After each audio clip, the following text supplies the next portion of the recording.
left. Snap back, four-man rush. Caleb with a double move. Throw down left side like DJ Moore inside the 5. End zone. Touchdown. Touchdown Bears. They've taken the lead on the Packers with 1:43 to go. 25 yards. The same connection. Week 16. A walk-off win. This connection. A 3-point lead. Wow. Jeff Joniak, play-by-play voice for the Chicago Bears. Welcome back to 9 to noon. Rams at Bears. The Los Angeles Rams are favored by 3.5. The total in this game, 48.5. And this is our marathon segment, courtesy of Steve's Appliances, a group that is a pleasure with whom to work. Family-owned business since '56. The group made a commitment to bringing everybody quality appliances at affordable prices. So from the sale to delivery to installation and service, the goal of Steve's Appliances is to meet and exceed everybody's needs. Shop online or visit the 7,000 square foot showroom in Mounds View and to see what a difference it is buying local with an exceptional staff and how that can influence things. Thank you, Steve's, and Steve'sAppliances.com. We touched on it briefly earlier. The weather, -10 with the wind chill, 20 to 30 mile per hour winds. Matthew Stafford has played 6 games in his career when the temps are 32 or below. And he's thrown 15 touchdowns and just 3 interceptions while facing those conditions. Isn't the bit that he's like winless? I mean, we're probably talking some Lions games in that mix, right? Back in the day, bad maybe teams. All of them. But he, in his own right, by all accounts, not a bad producer in those conditions. I mean, you might be right. I'm sure we can figure it out. But if I got a quarterback that's throwing 15 touchdowns and 3 picks through 6 games, I'm thinking I might have won one of them. I'd hope so. I mean, 15 against 3, that you should have a victory in one of them. Good statistics. Season finale. Yeah. At what Lambeau. time is this game? Pack's is this already Sunday in the night? playoffs. Yes. I mean, I'm going to go to Runyon's and get some wings, and I will be just on my couch, putting an indention in that couch watching this game. What do you think of this? So the Rams almost lost to Carolina. All right, whatever. I mean, at the end of that game, the best Bryce Young has played in the NFL. He's gotten good, but that game reminded me to a certain extent of the Rams divisional round game at Tampa Bay, where they were jacking around with that game, even though they were the better team, and they ran them down at the wire, and then they went on to win the Super Bowl. Yeah. So it reminded me of that a little bit. But the LA Rams from weeks 12 to 18 went 4-3. So it's one of two things. Something's off, or you're push button. And you're like, okay, go ahead and think something's off, 3-chin announcer, and we're going to push that button, and we're going to roll by everybody because we're better than everybody. So I just can't wrap my mind around who the Rams are right now.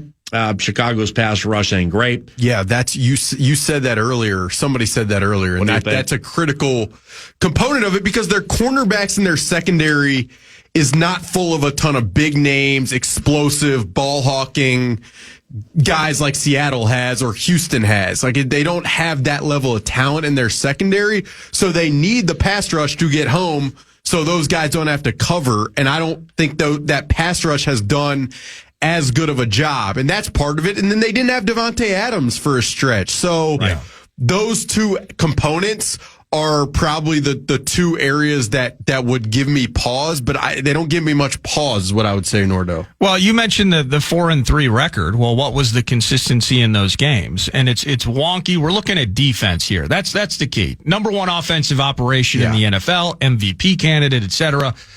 What they do with Puka, the whole thing, we know it, and we like it as NFL fans. But you got Dowdle and company going for $164 on them at Charlotte week 13. Then you have what a game that was in Seattle, if you remember that. And we were talking about Sam Darnold rising to the occasion. Well, he was rising to the occasion in a win in overtime on the back of 171 rushing yards by Charbonnet and Kenneth Walker. And then the next week we saw Bijan go for 200 against him. So that Monday night game. Yeah, the wonkiness of and thank you, Bijan, by the way. I should almost give him 10%. He probably doesn't need it of my guillotine league victory. All right. But to that end, like the defense, you're talking about getting to the QB, and I agree with you. And then the ball hawking, the turnovers, they're really up feast or famine when you look at their takes and just kind of the flow of those things over the course of the year. If they can't stop if they can't stop Swift and Monangai, it's over. And I think that's you drill down, there are so many aspects of this game. PA talks about the 15-3 TD to pick ratio. So it's not that Stafford can't go find Puka and Devontae this weekend. I just think about Monangai and Swift, cold weather, warm weather, or whatever. When they're losing games, it's because they are bleeding to death, like nicked artery style on the ground, and it comes in waves, and that's how they're losing games. So do you like the Bears to win the game? No, I do not. What is the over-under for this game? Wow.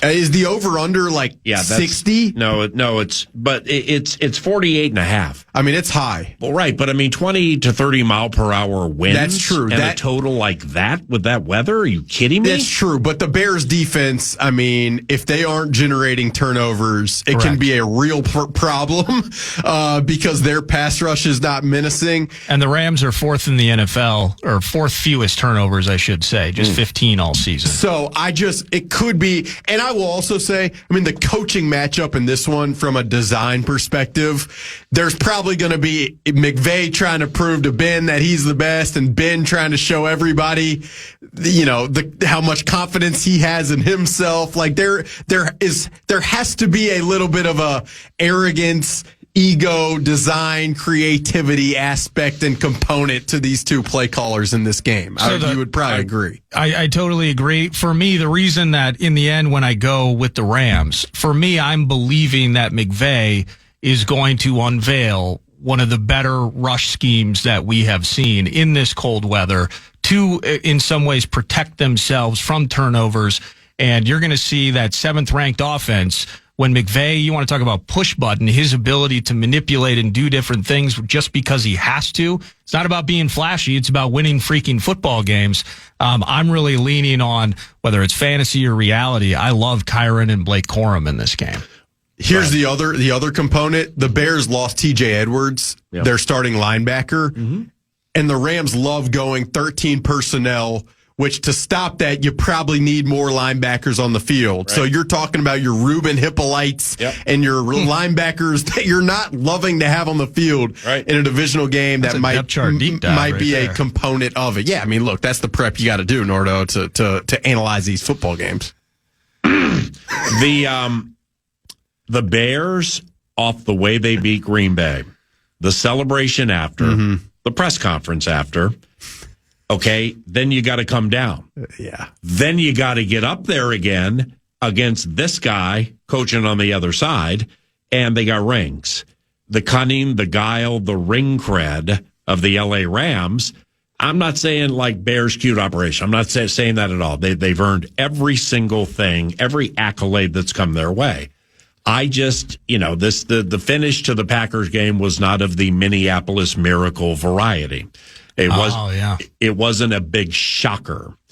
I'll never forget what this team here was like after the Miracle, and for days. I mean, like Sunday, Monday, Tuesday. Then they get back for Wednesday practice. And how could it not? Crickets. I mean, it's mentally trying to get themselves back to that spot. At this stage of the season, is a little more difficult than people think, but they've done it repeatedly during the season, found ways to play poorly to a certain extent, and then run somebody down at the wire, celebrate about it, have the coach be cocksure about it, not necessarily like, I don't like that guy, I don't like that team, I like to beat that team, and that coach over there is a snot-nosed kid. It's not to that level. But, I mean, it was celebratory after that game, man. And then they came down, and now they got to get themselves back up. That's tough. I mean, Caleb was cheese grating on the set. I mean, he had a cheese grater and cheese, and there you go. I mean, and then in his post game presser, he's like, "We didn't have anything to do but be legendary." I mean, okay, but I do think that is a testament of coaching. Did you think McVay heard that? Yeah, of course. Yeah, Sean's like legendary as in winning the Super Bowl, and that's immortality, not the wild card. All right, 3-2 base. Let's go. Legendary as in like 8 of my former assistants being head coaches. in other locations. Yeah, Caleb, what's legendary is you actually learning how to run play action from under center. So let's handle it with humility. And frankly, no, I mean, look, I do think this is a good test / it will be revealing my favorite game of the weekend. It will be revealing of, does Ben have enough juice to get that team back ready to come out of the stables like just sprinting on Sunday night? I will be very curious to see that. And but I would also say this. I've heard a lot this year here locally of the Bears are so much like the 2022 Vikings. And I understand it because there's been a lot of last second comebacks and all, but this Bears team. No, they ran through. See, I think that narrative was fair. Yeah. But it had an expiration date. To an extent. And they've run through it. And the components of their team are these. Their offensive line is really freaking good. And they got a problem at left tackle. Left tackle is a problem, but the interior is far beyond what it was in 2022 here. And that's where the Rams are strong with Verse and with Kobe Bryant and the way they do things. No Kobe question. Turner, this team and their defensive coordinator, Dennis Allen, is much more adaptable than the Vikings 2022 defensive coordinator was. It's not even remotely close. It's two different stratospheres. Why is Donatel catching the string? He's trying to retire and live his life. When's the last time you looked at the prominent players who played in that scheme that year? And I'm not saying Donatel's Belichick, but I mean, if you think finding a way to win consistently with Patrick Peterson at that stage of his career, Chandon Sullivan, who's out of the league. Okay. There, Cam Dantzler. I mean, there are a bunch of players who are out of the league. Okay, so in 2023, Brian Flores came in. There wasn't much personnel improvement, and the defense was astronomically better. Now, it didn't pay dividends at the end of the season because they were kind of figured out because they were running a crazy We can find qualifiers for everything if we want to. No, but I'm just saying, no. Are you defending Ed Donatel? You remember Quez Watkins better than anyone. No, yeah, I am defending Ed Donatel. Second half of the season, Zadarius Smith. Because that was an outlier to a very, very accomplished career. No, that's why I'm defending Ed Donatel. No, you're right. In fact, you know what? It's disrespectful and unfair to not include that in the conversation. No, not include the context and just completely forget what a man who's put his kids into the NFL too. So I mean, you got Steve. It's like a football family. Yeah, I understand. And yes, hey, I was there for all the games too, man. And there were some really, really bad moments. The defense did not complement what was a high-powered, wonderful, wonderful offense. It's just so cliche, low-hanging for people to just say that name. It's ridiculous, actually, especially for somebody like you, because you put a lot of work in, and if you take somebody deep, you're going to do it and have corroborating things to go along with it. Right. Obviously, one of them is not looking at the Super Bowl rings the man has, and his career. You know what I'm saying? No, I've just heard you and others say it 50 times, so I decided to re-look at the personnel. No, the personnel. And I'm like, Chandon Sullivan, you can't find him with a freaking searchlight these days. No, the personnel was not good. Yeah. Now, they did have Daniil. And Donatel wasn't great either. And Zadarius But Smith. That doesn't mean that he should be the butt end. And what an individual has done during the body of a career. He's had a good career. That, by the way, he was here before a lot of you got here, and he was there after a lot of people left. No, he's had a good career, Ed Donatel has. But Dennis Allen is a better defensive coordinator now than he was in 2022. There we go. That's what I would say. But you know what I'm saying here, right? Yeah, I get it. But in a vacuum, that was a tough year, man. And circumstances and all of that matter. But you mentioned I think the team was 8th in scoring, 7th in yards. It's fair to look at that season and say, in the way that the Bears overcame defensive issues now, as you've seen some regression. If they're not getting the takes, they're mostly not winning games. But to that end, the Bears overcame that. We did not overcome the defensive setbacks that we saw throughout that season, and that Donatel was in charge of that. No, in a vacuum. Very fair. No, listen, the personnel was not great. Right. And Tonga, though. And he's had an exceptional career. But that defense was not good, and it was not adaptable like this Bears defense is. It was the reason they got bounced from the playoffs. And the other component, remember the Saquon Barkley screen to the left? Daniel Jones looked like Joe Montana in the game. Trust me. The only reason we got that ball back, Darius Slayton, wide open on a 3rd and 15, drops it. Yeah. He's gone for 40. Isaiah Hodgins was causing Amani Toomer to fly to Minneapolis to give him the game ball. Should we get Donatel on the horn for the 11 o'clock hour? I don't think you want to deal with that. That wasn't a Kadarius Hodge we can do that if you want. You don't want to talk to him? I will say, the only other component I was going to say regarding the difference between those two teams is Caleb, in some of these late game situations, just has this improvisational ability that the Vikings obviously in 2022 did not have. So no, this Bears team, if they win this weekend, I will be utterly impressed and blown away beyond how much I am. And so you like the Rams? And yeah, I do like the Rams, and I like Ed Donatel. I just don't think his defense in 2022 is very good. What about fantasy or daily fantasy from these teams? What do you guys like? Yeah, well, in this game for me, I like Kyron Williams, and then I like Colston Loveland. Yeah, I like Loveland. Colston is blown up. Part of it, I think, is just trying. Okay, what's the answer if Odunze can't go week after week after week? And I think he's back now, of course. But Colston Loveland has really jumped up, so I love him. And then I'm just going back to it. I picture McVay is, out of respect for the Bears. How do I win this game? Not about being as flashy and maniacal chemist as I can be offensively. How do I win an awful weather game on the road? I just look at Kyron and Blake Corum, specifically Kyron, I think, with a couple rushing TDs in this one. Real quick. Yeah. I was starting to think, watching Colston Loveland last week, how many tight ends, if I was in a draft right now and I could pick tight ends for the future of my organization, how many am I taking over Colston Loveland? I mean, I'm having a hard... Laporta. I'm not saying for sure. I'm not sure I'd do it. What comes to the mind immediately? Tucker Kraft. He would be... Well, the two of them are in the division, man. Tucker Kraft, Sam Laporta. Trey McBride. Warren? Trey McBride. Trey McBride. You take him over for sure, yeah. What about Barner? I mean, over? No. But, yeah, that's... I mean, the other one I would say... also consider how important, clearly, the tight end spot is to Ben Johnson. I mean... No question. You're nearing the end of the year, getting ready for the Lions game. It's they missed Laporta. You know who else they missed? Brock Wright. They had, some guy named Zylstra, I think. Yeah, Shane Zylstra. Minnesota's own. New London, Spicer, Minnesota. Come on. Okay. Now all of a sudden, Zylstra family. Homebred players are now catch. You want to spend the next segment praising Coy Parrish for leaving?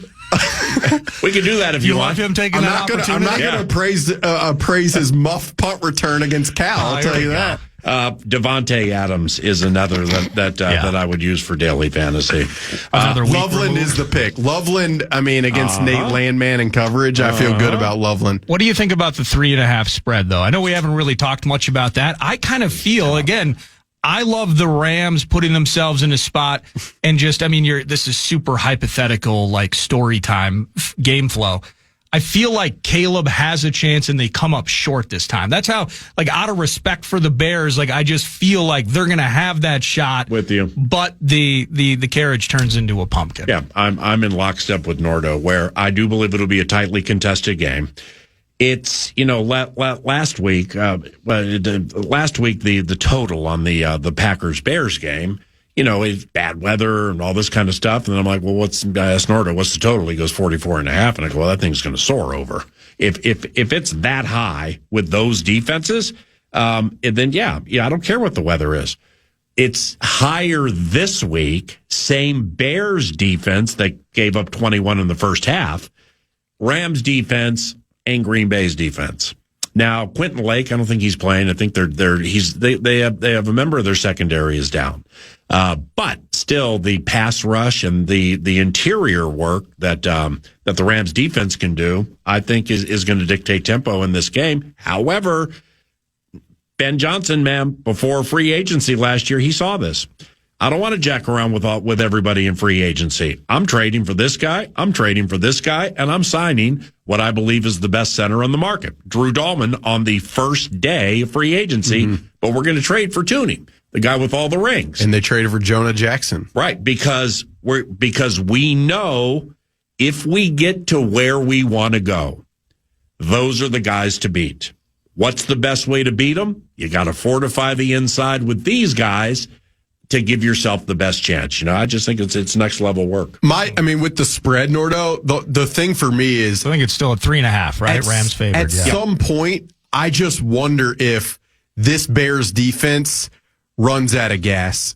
And it gets to a place where a really good quarterback and a really good offense just really sticks it to them, gets up really early, and it makes it tough for the opposing team. And I wouldn't be surprised if Stafford and the Rams would be capable of that. Well, you hit on Edwards. And, PA, you're probably right in the regard, like, he's not the patriarch of the Bears defense. No. Right. But you start running out of guys. And they don't have Noah Sewell? Noah Sewell's out for the year. Now, geez. Edwards is gone. Is it really Hippolyte? Nashawn Wright's turned into the guy that we cut. It's going the wrong way. I was just kind of throwing Hippolyte's name out there like Ed Donatel. Thankfully, we have to. Well, no, what do you think about holy cow. The Hippolyte family hasn't reached out yet. Hippolyte sounds like the type of player who would have played 70 snaps a game on the Vikings 2022 defense. It's like something I drink That's after the a night in context. Vegas. They had Eric Kendricks. Yeah. They had Harrison And what Eric Phillips. do after that season? He left the game. Patrick Peterson. Peterson. Went to Dallas. Duke Shelley. Yeah, Duke Shelley was the on Duke is on fire. The Duke was on fire. How can you not get to the NFC title? Just think about Dalvin this. Tomlinson. The Duke is on fire. You got that offense running up 300 and change a game, scoring 30 a game. You got Cuzbuzz playing better than he's ever played, period. Yeah. And you know what? How do you not get to the NFC? See, now I'm starting to get frustrated. How do you not get to the NFC title game with Kyrus Tonga, Ruben Hippolyte, Camden Sullivan? Are you kidding me? What an idiot I am. How can I possibly not see that from this close to it? Cam Bynum before all the dances? Cam Dantzler or DK Metcalf? That's about the greatest piece of defense anybody's ever seen.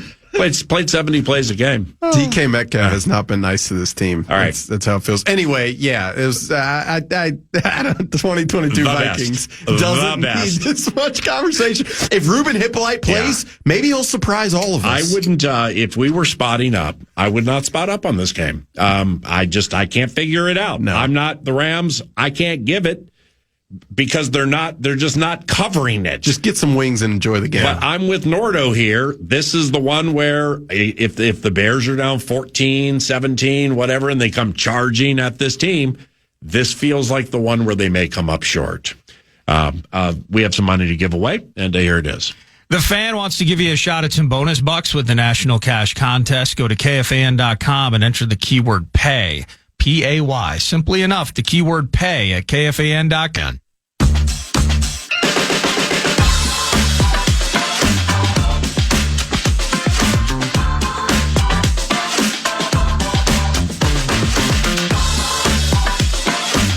Hey, Wolves fans, you can join us January 20th at Wild Bill's in Apple Valley. It's a Michelob Ultra watch party, and our guy Max Fuller is going to be there 7 to 9 p.m. January 20th at Wild Bill's in Apple Valley. You got trivia prizes and drink specials. And get the details. All you got to do, go to KFAN.com, keyword calendar. He's had a few of them this afternoon. Empty set. Lawrence back to pass. Looking on an inbreaker. Broken up and intercepted. Picked off by Cole Bishop. Game, set, match. Buffalo's going to win the wild card game here in Jacksonville.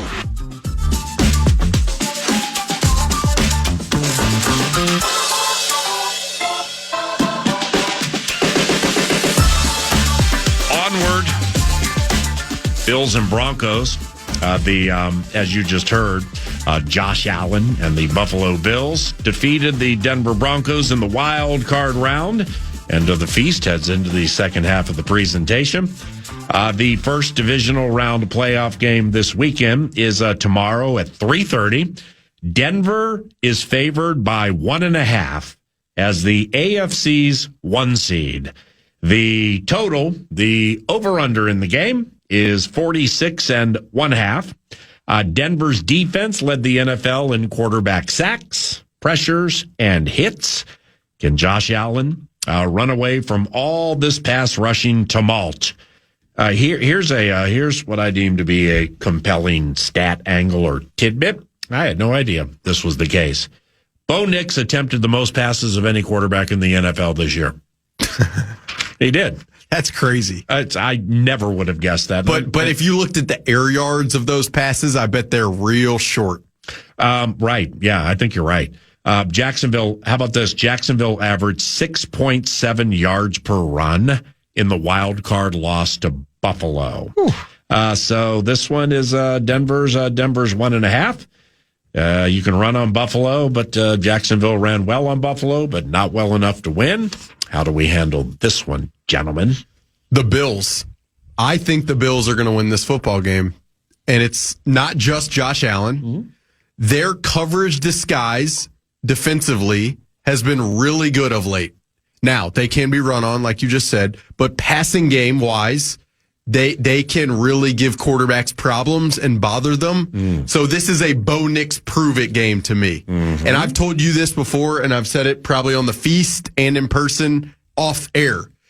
I grew up in Alabama, so did Bo Nix. He went to Auburn, and the joke was always, is Bo Nix good? Really? And sometimes you'd say for sure, and sometimes you say not so sure. Those are jokes in Alabama? They are.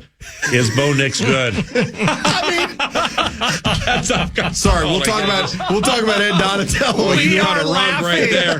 I mean, my man over here just came up with I spilled spot remover on my dog, and now he's gone. I didn't say it was somebody laughed. I didn't say it was like that's what they say at the comic shows in Alabama. But yeah, right. But I don't know if Bo Nix is good, and this is a proven opportunity for him, in my opinion. You like Bo Nix, though. I've listened to you before. You like Bo Nix. I like him. I don't love him. I don't. I would prefer Drake May over all of them. And the more we get into this equation and we watch them play game after game after game after game, I just watched Drake May recognize in a football game against the Chargers, things ain't going great right now. I just can't seem to get this thing going. Okay, cool. What are you going to do with it? Not turn it over, not give it to the other team. So I just watched Drake May recognize I'm having problems in this game. So I'm going to take a deep breath and figure out how to get around it, how to win, and how to not compromise my team. I'm falling in love with Drake May the more I watch him. Yeah. And I hadn't seen him a lot this year. We've said this before, not that the joint practices matter or anything, but like when he was in Egan, I was like, okay. No, I was a little more than that. Well, not on that Thursday, you weren't. I watched the Vikings offense on that Thursday, and J.J. McCarthy didn't miss a pass. Yeah, he was awful on that Thursday, and he didn't want to play in the preseason game. Vrabel made him play. He was terrible. Who cares? Preseason joint practices, but it was the closest I had ever been to him, and I'm like, he's good, but no. I mean, then they started playing the money games, and he's high end. Holy cow! Yeah. I'm not betting this game the way you spoke last segment, PA, in terms of solving this Bears-Rams matchup. I can't solve this other than to just be a rube and say Josh Allen on one foot carrying a team with him. Best rushing attack in the NFL with Cook. Yep. And when the foot's working and the leg's feeling good, Josh Allen provides that extra element. As good as Bo Nix has been, and, I'll say this, they were 2-1 over this stretch. His last 3 games, he threw a total of 2 TDs. He threw 2 picks, and he was sacked 6 times. And not that the Bills' defense is otherworldly in terms of their ability to manipulate or affect the QB, but what the Broncos have done to compensate for that is they are truly week by week slowly figuring out how to make R.J. Harvey one of the better out-of-backfield threats in the NFL. That's been an evolution process with the rookie. And I couldn't pick R.J. Harvey out of a 2-person lineup standing next to John Lynch. I didn't even know who he was until like a week ago. And so me stupidly, like fantasy football style, I took R.J. Harvey, and these are one of the leagues in which my head was chopped off. But my vision at the end of the year, seeing that is, okay, Javonte Williams ain't working with Sean Payton's offense. That has to change. Enter R.J. Harvey. This is potentially the next Alvin Kamara. Hasn't worked out like that, by the way. But also they took him in, let's not forget that draft was considered one of the, if not the deepest running back drafts in the history of the NFL. Yes. And so RJ coming on strong, mixing in Jaleel McLaughlin. We were talking about this before the show, so you know where my head's at on this. I can't bet this because I have so much respect for Sean Payton as a guy that can manage the game, similar to how we spoke of McVay, specifically offensively. But Josh Allen, like, I don't want to say I don't care. This is a human being here, but Shavers tearing his ACL and then playing apparently the entire second half with it. That's nutty. But Shavers doesn't matter to Josh Allen in the context of winning a football game. You give him Brandon Cooks and specifically Khalil Shakir and just give me a tight end with a pulse, he'll find his way to 250, 275 yards in this game if you need it. I just can't figure out, can I, as a rube, just watch Josh Allen mesmerize me on the road? Or do I, out of respect for Sean Payton, believe that they can replicate what was 150, 170 yards that the Jacksonville Jaguars. That's Liam Cohen when he's not getting praised by that reporter. Lynn Jones, though, Jacksonville's finest. They're getting Lynn Jones, though. They're getting in line to say, and you nailed it, PA. You guys were averaging 6 and change on the ground. That was crazy. And you're putting Trevor Lawrence in spots where he's threading needles late in games. They had to chase, of course, at the end, which led to the game-sealing pick highlight I played. But if they replicate what the Jaguars did, Josh Allen ain't coming back from that at Mile High. That's just kind of how I see it. So I'm confused by this game. I'm rooting for Josh Allen. And I think this actually is going to be as good a game as any this weekend. I just don't trust Bo Nix enough. I trust Sean Payton. And this is an absolute coin flip for me. Speaking of press conference, did you see the Sean Payton from yesterday or the day before? I saw the clip. There was a reporter who asked, having what's his name, the linebacker back, Benito. I'm Greenlaw. Dre Greenlaw says, do you expect him to be attacking downhill? And Sean Payton goes, "What do you know about attacking downhill?" About the same like thing. Confrontationally? Yeah. But you can find it on the tweet machine. And actually, I was going to ask you to drop it in there. It was so ridiculously smug. Unnecessary, beyond We know as much about attacking Dre Greenlaw in the downhill running game as he does about humility. He's awful. That was honestly, he's awful. That was so unnecessary to do in the moment. Like it was just beyond unnecessary. But, okay, let me play it. I wasn't able to get into X earlier. Now I think I was having a hard time. I think that I found it here. Greenlaw back for this game, his ability to attack downhill in the run game. Just how big is that and the timing of it for this one? You want him to attack downhill? Is that your what do you know about attacking downhill in the run game? You don't know. All right, that's right. But have him attacking downhill. It's good to have a healthy Dre Greenlaw back. What? I know that was really crazy. Unnecessary. I really do my very best in all context of life to not use the word hate. I mean, I can't stand him, and it's so much more deeply rooted than 09 mocking the skull chant, Minneapolis Miracle. How do you do that? How do you?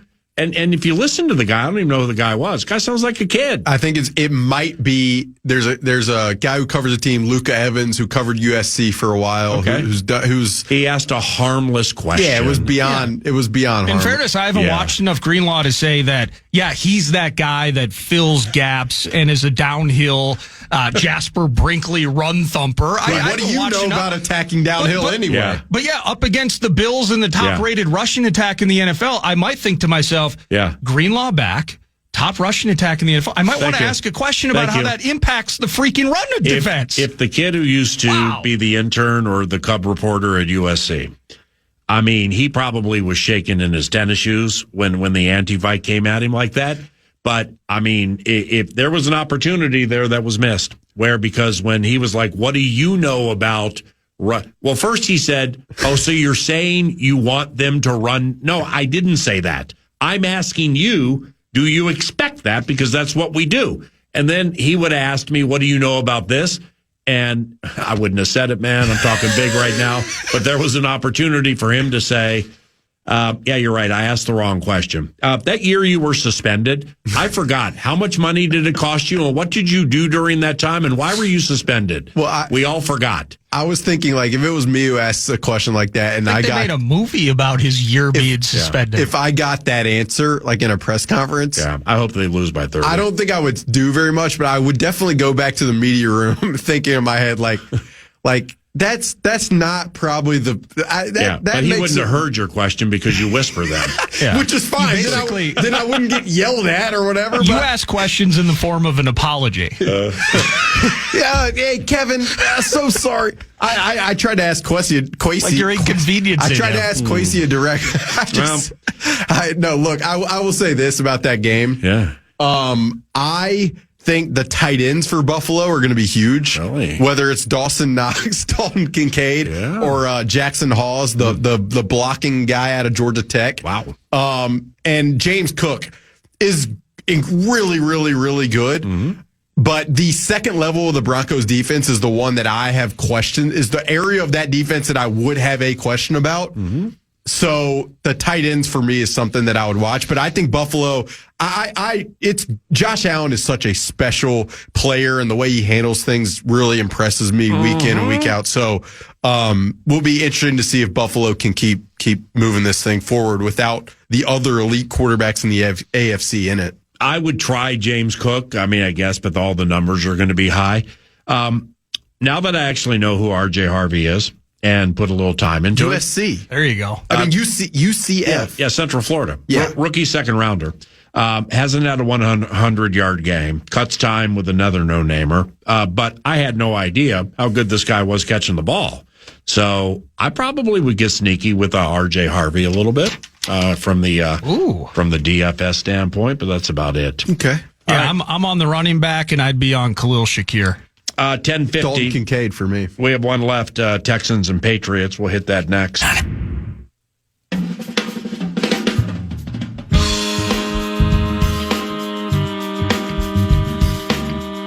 Drake is under center with Munford on the right wing, the extra tight end out there with a play fake.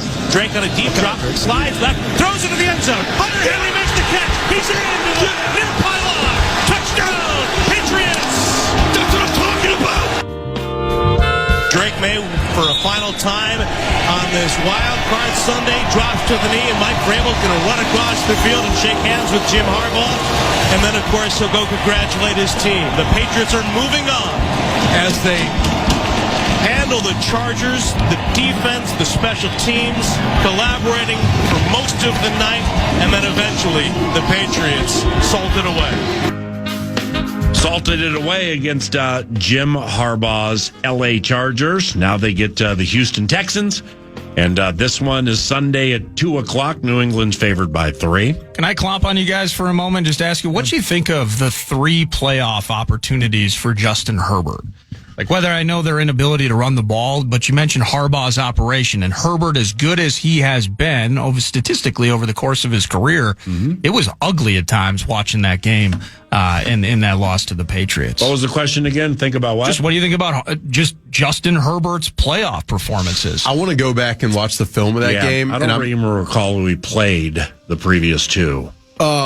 There was a Jacksonville one in there when Trevor Lawrence came back and threw 4 touchdowns in the second half a few years ago against Staley's defense. Yep. But he's kind of sitting in like that 60%-ish, a lot of picks, takes a lot of sacks. Yep. Just kind of underwhelming for a guy that is really highly regarded from a talent standpoint. In real time, first of all, I want to say this. I thought Herbert was unbelievable all year behind that offensive line with how much he got hit, and then in Greg Roman's offensive system, and I don't think Greg Roman is a top 15 coordinator in the NFL. So he's out of a job now too. I felt like Justin Herbert had a really good year, but in that game, watching it live, and again, I want to go back and watch the film because I'm curious, felt like he was running into pressure a ton and just not comfortable and calm, which either makes you believe he wasn't seeing it well, or that the moment was too big and all of that. But it is that narrative will follow him very closely until he can get over the hump for sure. But I have a lot of respect for him. I have a lot of respect for his athletic giftedness, the way Nordo put it. If you believe younger quarterbacks struggle finding yardage and money and whatever in the middle of the field. Okay, just like look at the younger quarterbacks, including all of Caleb Williams' big plays were outside the hash marks, around the numbers, outside the numbers. You know, and he's playing in this round. So if you believe the younger quarterbacks are indecisive with plays middle of the field, and coaches even hold back on it because they know they're indecisive, I don't think Herbert has ever pushed through that. Because he's so athletically gifted. His running part is so good, but he avoids places you have to go to get to the next level. Well, some of it, frankly, I think throwing to the middle of the field requires two things. One, it requires the processing ability to find pockets within space when it's really tight and it's moving really fast. There's a lot of clutter. Yeah. That's one aspect. The other is you have to have the layering of the football ability. And with Justin Herbert, what's that mean? The ability to get the ball up and down. Yeah. Like just think about golf where you take a wedge and you wedge it up over a bunker. Like you have to be able to get the ball above linebackers and into space before the third level of the defense. We did a Friday football feast after Stafford played on a Thursday night. I don't know where we were. And like, I couldn't wait to say to you guys, because we had talked about McCarthy and everything outside of the numbers in the middle of the field, just non-existent passing wise, not because O'Connell and the group don't know how to call it. That's actually their calling card. That's right. They just have to avoid it, in my opinion, in our opinion, I think. Stafford made this throw to Nakua late in the game, middle of the field, 4 inches over the linebacker's fingers. It was the biggest play of the game, and I was like, man, I got middle field envy right now. And so it takes those two qualities. It takes the processing ability and the arm talent to be able to do it. Herbert is 6'5", but the way he throws the football, it's not that dissimilar from J.J. McCarthy in that it is often on a line, which makes it harder to get the ball up and down over the middle of the field. It's kind of something when you talk to people in the industry, like that comes up with him. But I've never felt like it's a processing thing with him. I feel like it's more just the arm talent ability. But I personally haven't lost faith in him. It's just harder to defend him if year after year the early exits occur. And you do wonder sometimes, Nordo, where it's like some guys who don't get over the hump, the narrative doesn't follow them as much. And with Herbert, like he's gotten a pass now for multiple years. Yeah. O-line this and just other excuses or circumstances. Gotten a lot of passes, and yet when push comes to shove and rubber meets the road, he has never really performed. Good talker. And so because I would like him with this group here. Okay, so think Darnold, and after so Darnold's going to start against the Giants. People don't want to hear, they don't want to hear anything positive about Darnold because they're looking at the past performances and they were skittish and there were no, in certain big moments he would wither and fail all the time, look like third overall pick in the draft, complete bust. Well, the initial low hanging take was if you think throwing to Robbie Anderson and Tommy Tremble is what he's going to be throwing to here, if you think Matt Rule holding up those college cards where he has Ronald McDonald in one corner and Leonardo da Vinci in the other, and that's the play, if you think that's this group here, you're out of your mind. Okay, well, that ended up coming to fruition. It had an expiration date, as we all saw last year. But you don't go third overall if you don't have supreme gifts. No question. That the smartest of the smart in the league know. Yeah. Herbert has those. Yeah. Paul. Jim Harbaugh went to the Super Bowl and almost beat his brother John. And the lights went out at Superdome, and Colin Kaepernick, eventually became super controversial. Yeah, I know that too. But with Jim Harbaugh, all right, has Jim Harbaugh ever been associated with like the quarterback whisperer stuff? Okay, Kaepernick was good, but Harbaugh wants to run. Jim Harbaugh wants to run. And so Kamani Vidal, probably better than he ever should have been. Blocking schemes with that beef-eating fullback, Matlock, whatever his name is. Scott Matlock, Tucker Fisk. There we go. Okay. Well, that's what Jim Harbaugh does incredibly well. So with Kevin O'Connell, with a veteran like Darnold, who is gifted, Herbert, who is gifted, making foolish mistakes, not utilizing the middle of the field the way maybe veterans should be. See, I see Herbert here with this group. Man, that would really, really fascinate me. Yeah, I mean, he's aggressive downfield, can in the coach parlance, he can touch every blade of grass. He has the athleticism. Yeah, it would be high and low red. Yeah, it would be that fit definitely would make sense. And I've heard Kevin O'Connell Nordo Clompton put us on a fat talker. No, but I think the Herbert conversation Let's trade for him. Yeah. Okay. You guys go make that happen. I'm sure the Chargers What would you give? What would you give? That's got to be a multiple first situation. I think it would have to be 2 firsts and a quarterback. Who did Jim coach in college? Yeah, he coached J.J. McCarthy. It'd be the We haven't heard that 8 million times, have we? I don't want to go that route. But he's a career 54% guy in his 3 playoff games. Ooh. And but again, circumstantially. So he's taken 13 sacks in those 3 games, 6 times against the Patriots. The O-line issues, both Alt and Rashawn Slater out of the mix. So you think about circumstances there. A year ago, bro, they could have had Slater on one side and Alt on the other. Are you kidding me? Yeah, I think that's a different conversation in this game. And then the year before, it's DeMeco Ryans' defense. Yeah, not quite as polished as they are this time around, and the way we're going to laud them, and when we get to the matchup. Yeah, but like you think about circumstances. And then they had that lead against the Jaguars, and then Trevor Lawrence and Brandon Staley's defense fell through a hole in the wall, and it was over there. So Staley's with Jacksonville. Play. Staley was the coach with the Chargers when they blew that 4-touchdown lead or whatever it was in Jacksonville. So maybe there's some circumstances. Yeah. I like Herbert a ton. It's just kind of jarring.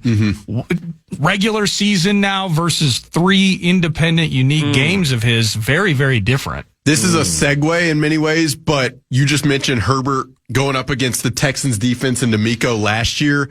This is why, for me, if Drake May can get over this hump and beat this defense and look really good against this defense in this spot. Are you calling Santa Clara? I mean, the sky would be the limit for me for New Drake England May. Just beat? New England. Well, the Patriots just beat the Chargers. The Chargers. Yeah, the Chargers. I'm trying to think of good players on the Chargers defense. This Texans defense, I mean, I don't want to be a hyperbolic guy, but it's definitely one of the best that I've seen since I've been covering this league. Yeah. Nordo kept calling it absolutely the best defense in the NFL, and I didn't think it was, but didn't feel like putting time into it because time requires for me watching it and just seeing, the personnel switches and 3rd and 6, and they got you by 12, but then what happened the next 3 3rd and 6s? Oh, you got nothing. I've now watched them play about 3 times, including this last game. It's the Ryan schemes, whatever they are. Anderson and Hunter now playing together. Those guys. For how many years? Lassiter and Stingley, X amount of years together. The toe with a toe guy. Just everybody they have now knows what the other guy wants to do. And holy cow, is that good? They play like, I mean, this is going to be a real bad analogy, but like when you fireworks, you light a sparkler and it just go. It feels like they're all just like charging before the game, and then they are out there just flying at a level that makes 0 sense. It is maximum athleticism, physicality, violence, and then they're good at every level. Kalen Bullock, the safety, 3rd round pick, guys become unbelievable. Right. And then Will Anderson and Daniil. Yeah, the safeties too. Bullock and the other guy. Jalen Petrie. Are you kidding me with these guys, how good they are together? Yeah, and Lassiter and Stingley are both locked down man cover. Stingley's awesome. Man cover corner. And Lassiter. Did Durante Jones, did he overlap with him at LSU perhaps? Probably Durante Jones, when he made that jump Vikes to LSU and back again? Wonder if they overlapped. Probably so. But yeah, so for me, we were talking about Herbert and what happened last year against that defense. If Drake May can manage the pocket with what it's going to look like, and if he can find guys and be a step ahead of this DeMeco defense, I will come out of this weekend feeling even, more respect and probably just awe with the season that Drake May has had. You want to slow Drake May and you want to fool Drake May? You use a combo platter of Cam Dantzler and Andrew Booth. You use those two in quarters coverage. I mean, a couple of crafty players from that 2022 defense. You use half of your quarters with those two. Drake May won't throw for more than 100 yards. No, that's fine. You can play quarters, but maybe disguise it a little bit. I mean, you can play cover 6, but let's not make sure that we're giving them the techniques on which sides cover 2 and which sides cover 4. Well, the key is they're going to have to go tempo because they're going to want to make sure the defense can't substitute to keep DJ Wanham off the field. There's no doubt. And when you no doubt. When you talk about consistency, oh my God. I mean, longevity and consistency with performance on and off the field, isn't Zadarius Smith the first that comes to mind? Honestly. Zadarius had like 9.5 sacks that year. He had 10 sacks through the first half of the season. None the remainder. May have missed a flight in that whole thing. I'm not sure how that all ended. Real quick. I mean, Chandon Sullivan was in his 4th year. It had been a long career. Real quick. I mean, he had to have been worn down. The Duke Shelley pass deflection in Buffalo, just absolutely exceptional. Real quick, Danielle Hunter. Yeah, but it was Donatel's fault. Right. I didn't know you were. Yeah, it was because it's stupid and I'm tired of hearing it. Are you and Ed watching the games together this weekend at I Canterbury? mean, now joining the Connecticut Water Systems hotline. You're too smart to take the low-hanging fruit sarcasm. No, you're right. The defense was spectacular. No, it wasn't. No, you and But Donatel, it wasn't all that guy. You and Donatel and Kevin Gorg are me at Canterbury watching these games this weekend. Kevin will be in Buffalo. Here's what I will say. With the Sabres. Danielle Hunter, I think, is the most underrated player in the NFL. I think he is the number 1 most underrated player in the NFL. Really? Danielle Hunter. Why? I don't know how the average... Will Anderson gets more accolades than him. Well, Will Anderson... And they're kind of the same guy. No, Will Anderson is him, to use the kid's word. Is he underrated because of where he is? We don't do that. He's not him. No, Will Anderson. No, he's not. Yeah, he is. Well, this is with a lowercase h. So let's just move on. Well, no. So it's kind of weird. I mean, Patriots, Texans. The Houston market is the 4th largest population center. I think it still is the 4th largest population center in the United States. No one talks about the Texans. And I know they're kind of on the come. Do you think is that part of where you're going with Danielle? Because the Texans, it's certainly not a blue blood OG operation, right? In terms of the Texans, 2000 when they became an expansion, it was Mario Williams, et cetera. Is that Andre Johnson? Andre Johnson, though, is that part of that conversation? That's part of it. But if you look at his metrics and the amount of sacks he's had over the course of his career, and you just watch him play week to week and how hard he plays the run and how much effort he gives and the availability besides the season with the torn pec, essentially. Yeah. Like, it is a really, really, really impressive career. His moves are as different as you're going to see from edge rushers. Maybe my exposure to him in 2022 and 23 makes me more clued into what he's done and who he is and what he's about. But the consistency is crazy. But he's splashed for years. He has. Yeah, but maybe he hasn't gotten the national accolades. That's what I just don't think that average. If you asked an NFL fan of a buddy of mine in Chicago, like, who are the best edge rushers in the NFL, his name will never come up in that conversation. That's because he never talks. Well, that's part of it. I mean, Max Crosby has personality. TJ Watt has statistics and name/family equity with a big brother who is pretty damn good behind him. Yep. Myles Garrett is the most unbelievable physical specimen you've ever seen, and he just broke an NFL record.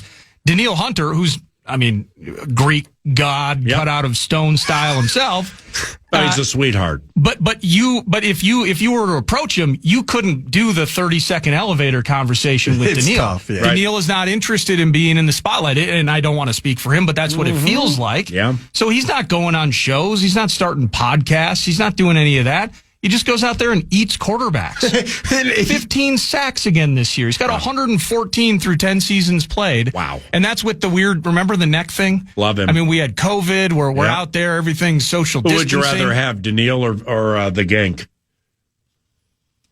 versatility, it might be Gink. It depends what system you're running. That actually System is specific. Yeah, right. It's system. That's why Wow. the Jonathan Grenard, Daniil Hunter free agency swap was perfect for both Why teams. wasn't it Van Ginkel, Daniil Hunter free agency swap? I'd say Grenard and Hunter play the same. Grenard's spot. better against the run than Daniil Hunter ever was. Yeah, no. My point was this. I think Is that ability or is that will? that made sense for me on both fronts. That defense is a 4-down attack you front. That's what Daniil does. Yep. This defense is a typically 5-down. Sometimes you drop. There's versatility. It's more multiple, and that fits what Grenard does. Yeah. So for both sides, that move has been made a lot of sense, and it's been really good. Which is it's rare that probably happens for guys who are that elite. Van Ginkel is special in his own right, but I just think Grenard and Hunter are more of the same ilk of player. See, I still look at Daniil as more of as much a defensive end, you said in the 4-3 set. Yeah. Well, they stand him up a majority of the game with the Houston Texans, and D'Amico runs a 3-4. I mean, it's not a 3-4 hybrid with floaters. But what it is it's a 3-4-4-3 where it's you never see Van Ginkel with his hand in the cliched grass. No, but where Daniil you do. Did he back off into coverage much? Who, Daniil? Because Grenard drops quite a bit. Yeah, doesn't he? that's there's why a separator right there. Well, that's why for this scheme, Grenard is a better fit than Daniil. Yeah. Which is why they did that. Love but it. for the Texan scheme, Daniil is a much better fit than Grenard because he is a special pass rusher. I got two names you just for like most underrated in the game. Yeah. It's love like a first take talker. No, I love conversations like that because there are so many players that you can bring up. I mean, you almost have to completely eliminate the offensive line. Because there are guards or second year right tackle guy playing for one of these teams that you just don't watch the reps enough. But the two that came to mind for me, and let me get your opinion on this. One, because of what happened after he left, and I never thought Devontae Wyatt was going to get as good as he was getting. Devontae Wyatt for the Green Bay, he is a fantastic defensive tackle. I had no idea that he was that good, and he got really, really good this year. One of those Georgia kids, they all got to be good. No, Quay ain't good, okay? He was slow to grow, but he's there. Quay can tackle, okay? Quay can run and tackle, but everybody... He can attack downhill. You know... What do you know? That you can attack, put a cue around winning plays if you go with Quay Walker in big spots. He won't come through. And if he doesn't come through, he'll freak out and get thrown out of the game. That's Quay Walker, okay? But he's one of these Georgia kids. But it doesn't mean that they're all good. Like Carter is the bomb. Devontae Wyatt is kind of lost in the shuffle a little bit. Devontae Wyatt, I think, is amazingly underrated. Another is Rams defensive tackle Kobe Turner. Yeah, he's good. He's so underrated when people talk about defensive tackles and stuff, Well, the guy I thought this year, the Browns guy, the interior Malik. Collins. Yeah. Collins. That he's guy, a veteran, too. That guy, you can't move him. Out of nowhere. Yeah. I remember watching the tape before that London game. I was like, what am I watching? Let's land the plane here. Sure. Houston's defense just embarrassed Aaron Rodgers into retirement as the number 2 scoring defense. You think he's done? 17.5 points per game allowed. Third and takes with a 29. Texans have won 16. Here's the key to the game, boys, in my opinion.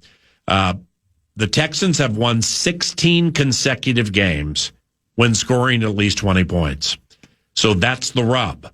Can CJ and the Texans get to 20 or more?